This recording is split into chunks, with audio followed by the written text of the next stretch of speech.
Uma outra história muito breve, depois passo a palavra, não quero monopolizar, mas ainda existindo no mesmo ponto, portanto, as grandes notícias, como digo, eram os acidentes, e um dia, na redação da filial do Jornal Notícias, que era então chefiada por um grande repórter que se chamava Penalva Rocha, toca ao telefone, dizendo que tinha havido um descarrilamento aqui perto, na zona de Soura, se não estou em erro, não me recordo já exatamente o local, e que tinham morrido várias pessoas nesse descarrilamento. Bom, imediatamente ele telefonou para a sede, para o Porto, dizer: reservem-me um espaço na primeira página, isto foi já ao fim da tarde, talvez, reservem-me espaço na primeira página, porque houve um grande acidente ferroviário, com uma série de mortos. Portanto, isto é um tema que vai exigir uma reportagem alargada. Bom, e aí chamou um táxi, na altura ia-se de táxi para os locais, portanto, a maior parte dos jornais, pelo menos nas delegações, não tinham carros próprios, nem, os jornalistas também não, portanto, viajava-se quase sempre de táxi, chamou um táxi e arrumou para o local do acidente. Chegado lá, dirigiu-se ao chefe da estação, afogueado, como é evidente, que nós tínhamos sempre uma luta contra o tempo muito maior do que hoje ainda, porque na altura os meios de comunicação eram muito mais, como vocês percebem, muito mais incipientes, muito menos eficazes, era o telefone, sobretudo. E virou-se para o chefe da estação, que mal o apanhou, e disse: então quantas pessoas morreram? Quantos mortos? E o chefe da estação diz assim: não, felizmente não há mortos. Não há mortos, tem de haver! Então, quer dizer, eu que era uma joia de pessoa, que era incapaz de fazer mal a uma mosca, perante a circunstância de ter dito para a sede do jornal que havia muitos mortos, já tinha o espaço reservado, ficou decepcionadíssimo por não ter havido mortos nesse acidente. E por agora me calo, passo a palavra aos meus companheiros. Peço desculpa. Alguém da plateia quer fazer alguma pergunta em particular? Agora, então. Sr. Varela, pé curto, pode ser agora, por favor? Gostaríamos de ouvir o seu testemunho. Como? Gostaríamos de ouvir o seu testemunho. Bom, eu já fui apresentado, mas eu gostaria de dizer que o meu nome completo é Eduardo Francisco Varela Pé Curto. Costumo, para quem insiste em pormenores, de acrescentar que o Eduardo é de Príncipe, o Francisco é de Santo, e que o pé curto é pegado e leva um acento grave no E. E então a apresentação está completa. Sinto-me um pouco constrangido por ter sido antecedido aqui por meu amigo Sansão, desculpe, Jorge Castilho, porque não tenho a fluência que ele tem e em segundo lugar, é preciso declarar já que eu não sou nem fui jornalista. A minha missão principal era fotografar e filmar, porque na altura os jornais não tinham fotógrafos próprios e éramos nós, os fotógrafos particulares, chamemos-lhe assim, que davam assistência fotográfica aos jornais. Isso não quer dizer que não estivéssemos prontos a partir para qualquer reportagem, fosse que hora fosse. E estávamos prontos até a correr riscos, porque ao longo da minha vida eu 4 vezes corri grave risco de vida. Paralelamente aos jornais diários, à grande imprensa de Lisboa e do Porto, existia também a imprensa local, nomeadamente o Diário de Coimbra, e com tantas fotografias que me eram exigidas, naturalmente que eu sozinho não dava conta do recado. Tive, portanto, que recorrer a auxiliares, a companheiros, a empregados que tinha na altura. O problema ficou agravado a partir do momento em que fui convidado para operador correspondente da RTP no centro do país.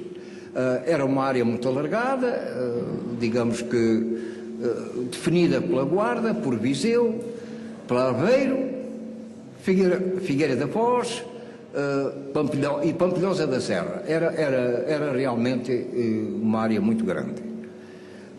Isso não me impediu de executar o trabalho com muita paixão. Fui totalmente absorvido por essa missão, muito gratificante, mas que me roubou várias coisas a que eu estava mais ou menos acostumado, que era um pouco de vida social, vida familiar.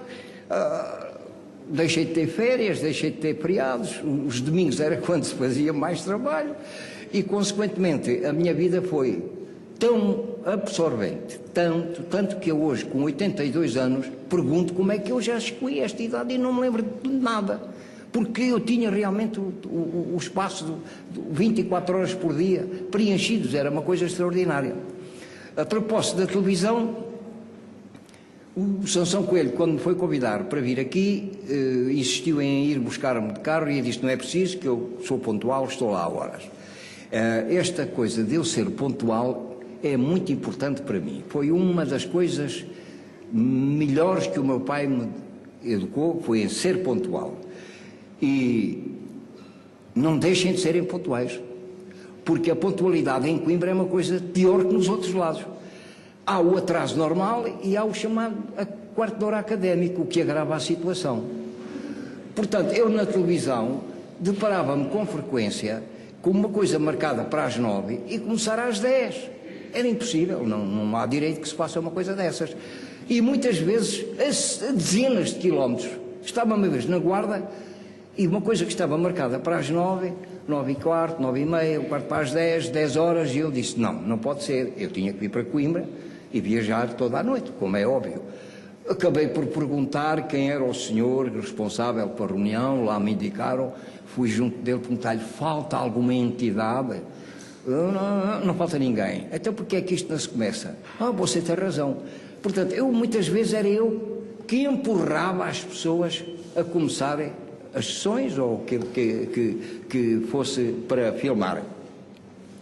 Na televisão, eu tenho talvez mais episódios do que tive durante a época em que fiz reportagem fotográfica, que aliás fiz sempre, eu mesmo com a televisão fazia sempre reportagem fotográfica. A proposta da censura que o Castilho falou, eu uma vez fui censurado por um ministro.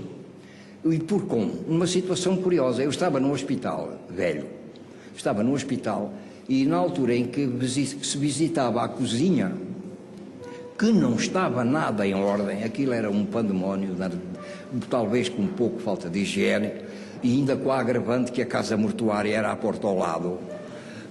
Eu comecei a filmar e o ministro veio junto de mim e disse: você tenha paciência, pare lá com isso, senão eu amanhã sou demitido. E aí sim, parei, fiz a vontade ao homem, porque realmente aquilo não dava vontade para filmar. E aconteceram variedíssimos episódios de correr riscos em ralis, em incêndios. Em incêndios, fui para um, bem perto de Coimbra, com um companheiro que trabalhava no Diário de Coimbra, fazer um incêndio, e fomos os dois no táxi, e depois regressei sozinho, porque ao chegar ao local do incêndio verificámos que era difícil andar na parte ardida, o que não seria na parte não ardida, mas ele insistiu em ir para a parte não ardida e colocar-se ao meio da linha de fogo, quer dizer, longe das pontas por onde pudesse fugir e salvar-se. Não tem problema, eu corro, se houver problema, não se preocupe. E eu disse: piedade, isso é um suicídio, o que você vai fazer é um suicídio, eu não vou para aí. E fui-me embora. Fui lá para o outro lado, dei uma grande volta e fui fazer tomadas de vistas do outro lado. Quando regressei, ouvi uma série de pessoas: olha, não é ele, olha, não é ele. Eu perguntei o que é que se passava. E disseram: está ali um senhor queimado e julgávamos que era você. Não, mas olha que eu suspeito muito quem seja, e não me enganei. Houve um bombeiro que tentou acudir-lhe, ele caiu num buraco cheio de silvas, já não saiu de lá e ficou o tronco sem membros superiores e inferiores, porque estavam carbonizados.